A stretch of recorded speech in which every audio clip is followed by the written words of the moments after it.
pernikahan yang terbaik. Makasih. Ya namanya orang, aku lebih suka kalau anak-anakku lebih gimana ya? Lebih depannya itu lebih punya masa depan yang cerah. Bukan jadi pembantu tidak masa depan cerah loh. Tidak. Maksud aku kita keluar negeri kan mengubah nasib. Iya. Menikah juga kan punya peluang untuk mengubah nasib ya. Jadi kan lebih baik lagi. Kamu akan pulang Indonesia, stay di Hong Kong atau memilih ke Kanada? Mungkin kita planningnya kita mau pulang ke Indo. Kamu planning sama bawa dia ke Indonesia? Kuat nggak dia di Indonesia? Nggak tahu, makanya dia itu nggak mau jual propertinya yang di sini. Terus nanti mungkin balik Indo, balik sini kayak gitu. Planningnya kayak gitu sih ya. Mudah-mudahan jadilah. Bulemu tinggal di mana sekarang? Di sini. Ngerti di mana? Residen sini. Bukan, maksudnya di Wancai, di Satin. Oh, daerah Satin aman sih. Jangan sampai di daerah area sentral sana. Karena area sentral sana. Karena kalau bule, bukannya saya nyombong, dulu kan saya kerja di restoran Itali. Jadi kebanyakan tempat kita aku di Itali sama Perancis ya. Jadi sebelahan gitu. Jadi kebanyakan bule-bule itu saya tahu secara langsung dan tidak langsung. Dan saat mereka bawa pacarnya, apalagi orang Indonesia, itu pandangan orang itu sinis banget gitu loh. Iya. Saya tuh kadang berpikir bahwa sebenarnya nggak ada yang salah dengan cinta.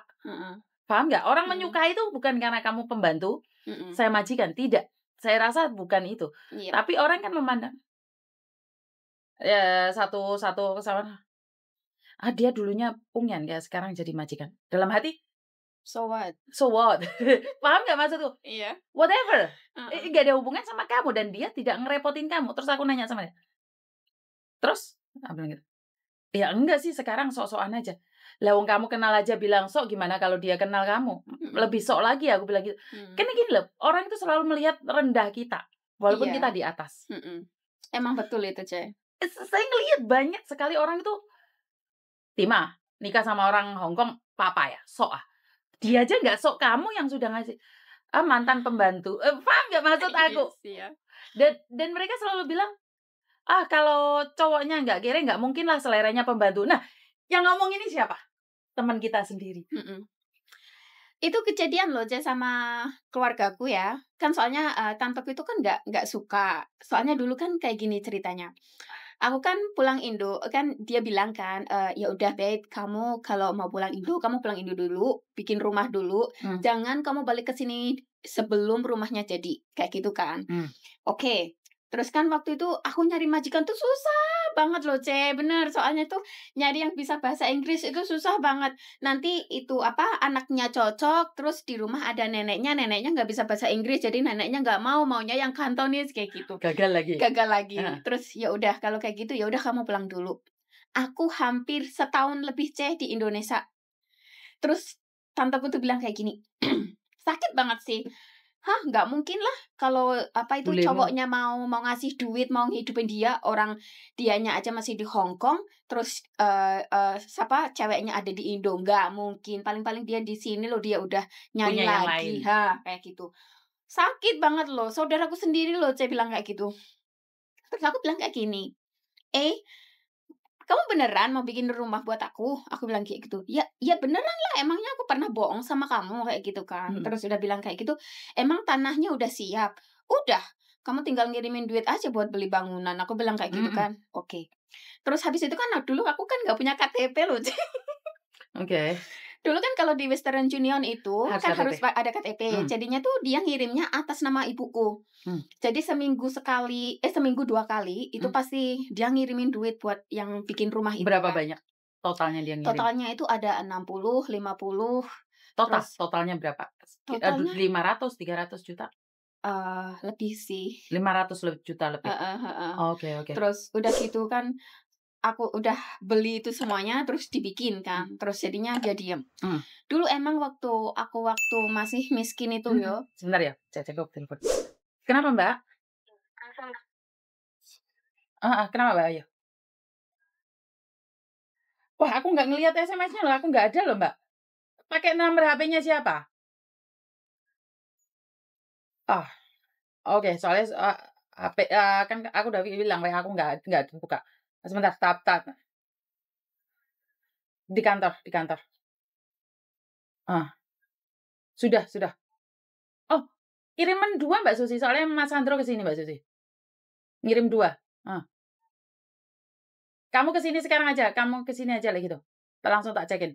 Oke, Mbak. Jadi sekali lagi yang menganggap rendah itu bukan orang lain ya? Saudara sendiri itu Saudara kadang-kadang ada. sendiri. Berarti kamu nggak sukses? Oh, dia seneng mungkin, kemungkinan kayak gitu. Soalnya dulu waktu aku nggak punya itu ya, waktu miskin banget itu tetangga-tetangga pada jelekin aku kayak gini. Kita miskin dijelekin, kita lebih mau naik ke atas lagi juga diomongin jelek. Jadi kita harus gimana dong? Jangan bersebelahan sama dia. Pindah. Pindah. Pindah itu ibuku nggak mau, Cek. Iya Dia tuh sih, maunya di kelahiran sana. situ, heeh. Orang tua seperti itu. Jadinya itu sekarang dulu tuh aku dihina kayak gini loh. Hah, kerja di luar negeri bertahun-tahun bikin rumah, beli ini aja nggak bisa. Dalam hatiku, kerjaku dari dulu-dulu di Singapura kan aku bantuin adikku, bantuin ibuku juga kan. Karena aku ibuku kan bapakku udah meninggal kan. Aku ada 3 adik kan. Jadi kan aku biayain mereka dulu mah. Ya juga nenekku juga kan. Terus udah gitu kan nggak bisa lah gini. Sekarang giliran aku udah bikin rumah, dia tuh ngomongnya lain lagi. Pasti di luar negeri dia kerjanya ngelonte. Kenapa dia bisa kalau cuman kerja pembantu nggak mungkin lah dia bisa bikin rumah, bisa beli kebun, bisa beli sawah kayak gitu gini nih. Pasti dia ngelonte di sana kerjanya. Dalam hatiku astagfirullahaladzim sampai ibuku tuh drop loh, Ceh. Terus aku bilang kayak gini. Oke, nggak punya rumah diomongin, punya rumah dikatanya lonte. Iya, itu tetanggaku itu. Jadi aku buat status itu bener ya? Kita yang kerja, sana yang ngitung gaji. Iya. Bener loh, Ceh. Bener. Nggak bohong aku. Soalnya hampir tetangga-tetanggaku kayak gitu. Yang dulu yang suka ngehina keluargaku, nggak respect sama keluargaku. Sekarang alhamdulillah aku ngangkat derajat ibuku sedikit kayak gitu. Jadi mereka tuh kayak agak baik gitu loh sama ibuku. Tapi aku percaya, Nduk, dengan satu hal bahwa perjuanganmu tidak pernah sia-sia. Makanya Tuhan kasih kamu rezeki. Rezeki juga ya ketemu sama bule yang baik ya. Karena Iya, alhamdulillah. kamu pernah dengar kan orang yang sampai dicincang-cincang itu, kasus yang dicincang itu. Aku tuh ngeliat bule itu sebenarnya sedikit trauma. Tapi satu hal, bule itu tidak akan suka sama saya. Kenapa? Putih. Bule itu paling suka kulitnya kayak kamu. Ini aja aku dipepet terus loh di laut. Maka dari itu, bule itu nggak akan tertarik sama saya. Dari kulitnya dia benar nggak mau, udah nggak mau. Memang mereka lebih suka sawo-sawo matang. Sekali lagi kan rezekimu, nasibmu juga, Dok. Dan ya kebetulan mungkin saya nggak cocok sama bule karena mungkin saya juga keras kepala. Jadi kenapa saya bilang dari penampilan juga beda. Dan kamu sebagian dari bule Kanada itu nggak suka ceweknya lipstikan atau norak banget. Dia lebih suka kayak kamu, kulitnya sawo matang. Yang penting bukan sawo bosok ya. Jadi kulitnya sawo matang aja. Jadi saya lihat itu di mana kalau dia pacaran sama orang Cina, bule pacaran sama orang Cina, saya malah mengiranya bulenya yang miskin. Kenapa? Kan ngarepin KTP Hong Kong, paham nggak maksudku? Karena kalau mereka nggak bekerja kan setidaknya ada yang ditempelin. Tidak semua, saya ngomong tidak semua. Tapi kalau bule yang sedikit kaya, maksudnya mereka berani, mereka ambil pembantu. Bahkan kalau ada orang yang menanggapin, kalau orang kaya seleranya bukan pembantu, itu yang salah. Itu yang salah. Selalu orang berpikir bahwa kalau pembantunya mau, berarti yang murah. Tidak juga, paham nggak maksudku? Cinta tidak ada yang tahu. Iya. Bahkan jodoh kita nggak ada yang tahu. Nggak ada yang rencana. Bahkan ada orang bilang kalau nikah sama orang Cina, pasti orang Cinanya miskin. Enggak juga. Iya juga. Karena jodoh itu tidak terlihat dari kaya, miskin.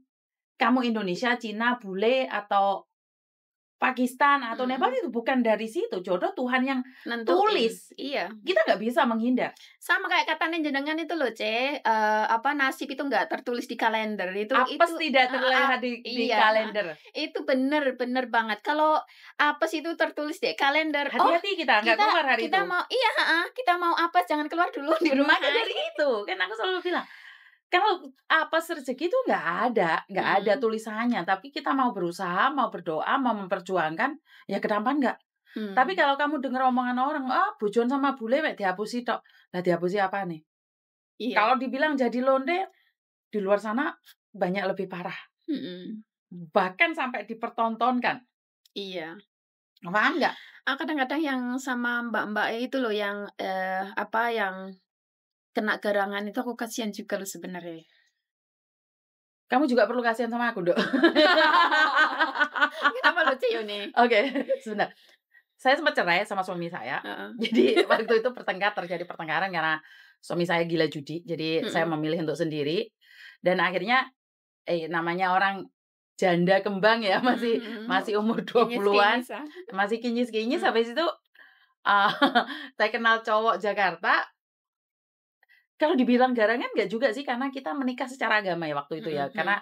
Karena saya memang punya prediksi bahwa saya akan bawa ke sini, saya sudah jatuh cinta sekonyong-konyong koder Waduh. sama dia, Heeh. wes pokoknya gila.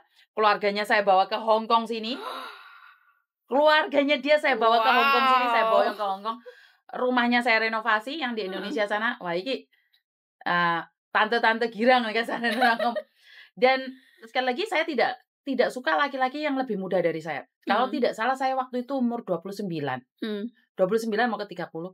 Saya selalu bilang saya cari laki-laki yang umurnya lebih tua dari saya. Saya tuh nggak suka laki-laki lebih muda dari saya. Kok sama, Aku juga. Bukan karena saya egois.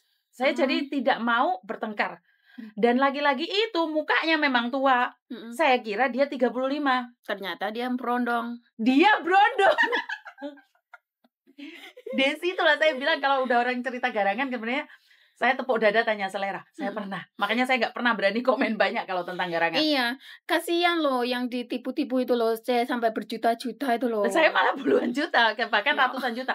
Saya menikah, saya bawa ke sini, saya pekerjakan dia di Makau, Mhm. karena waktu itu belum punya KTP sini, jadi dia Mhm. tidak boleh bekerja di Hong Kong. Mhm. Saya pekerjaan dia di Makau.